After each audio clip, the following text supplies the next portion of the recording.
mbokk yi ma ñëwaat rek waxaat ci affaire yi boy bi for the last time di wax ak Ministre of Interior and Religious Affairs.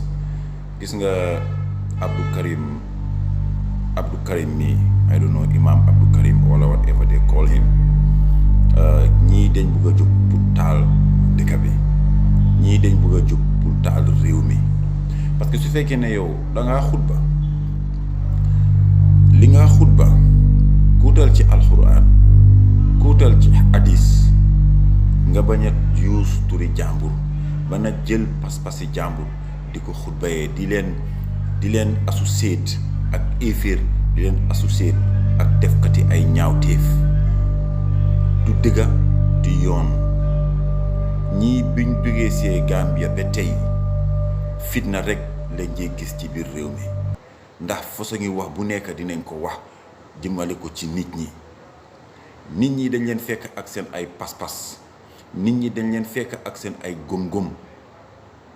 amul kenn ku mun a yokkat ci sunna, amul kenn ku mun a wàññi ci sunna, amul kenn ku mun a yokkat ci farata, amul kenn ku mun a wàññi ci farata.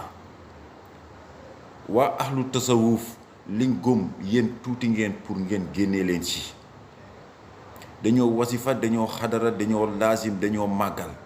li ngeen gëm leen ko.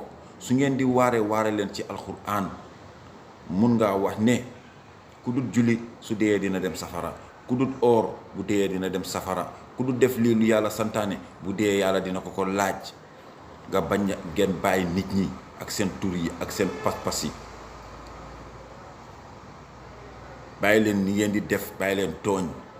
lii ma ngi koo wax message bi ma ngi koo jàllale to the Ministry of Interior and the President, His Excellency President Adama Barrow. nañ advice nañ teg ñii wax leen dëgga. ñii moomuñ Gambia moomuñ diine bi yónnee wuñ kenn ci ñoom ci nit ñi. xam nga ñaata Gambians ñoo nekk murit fii ci biir réew mi? xam nga ñaata Gambians ñoo nekk murit fii ci biir réew mi? xam nga ñaata Gambians ñoo nekk tijaan fii ci biir réew mi? xam nga ñaata Gambians ñoo nekk laayeen fii ci biir réew mi? ñooñu da nga leen mun a génnee ci jullit, da nga leen mun a génnee ci diine islam. benn ñaar rek ngeen tudda sëriñi nit ñi, benn ñaar ngeen xas nit ñi boole na dugal safara. te yéen ki ngeen di toppa, ki ngeen di mbubboo Abdul Wahab moo gën a bon ci li yàlla binda.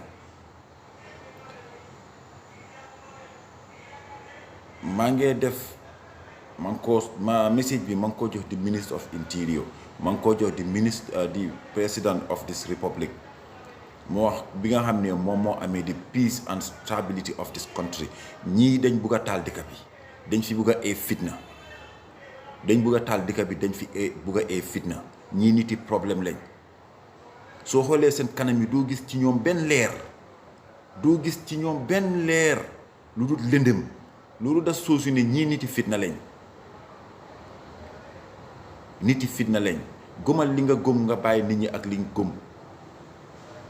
gëm leen li ngeen gëm ngeen bàyyi nit ñi ak liñ gëm. Gambia fii yàgg nañ fi ak Ahmadiyyan si, yàgg nañ fi ak yeneen secteurs nga xam ne si biir islam lañ bokk te bokkuñ pas-pas ak ñoom ci mbiri ni ñoo jàmmoo wala ni ñoo defee suñ things after suñ farata ak suñ sunna te mu suñoo am problème. yéen ngeen ñëw rek bugg a jaxase Gambia, bugg a jaxase dëkk bi.